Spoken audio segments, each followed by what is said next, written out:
Aniya na mga dagong balita karong adlawa sa One Mindanao. Level sa tubig sa Layawan River sa Oroquieta City, Misamis Occidental, misaka tungod sa sagunsong pag-ulan. Kapin 300 ka individual, gihiklin. Usa ka barge, may bangga sa fishport sa Hasaan, Misamis Oriental. Engine failure, gingong hinungdan sa insidente. 5 ka room sa usa ka tulunghaan sa Gipos, Zamboanga del Sur, nasunog. Bluetooth speaker nga nakasaksak, gitudlong hinungdan sa sunog.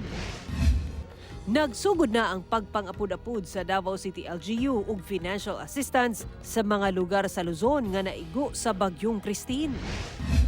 Og pagpasiga sa Christmas tree, gikahingangha sa mga misaksi sa pagsugod sa Pasko Fiesta sa Davao 2024. Ito ang GMA Regional TV 1 Mindanao.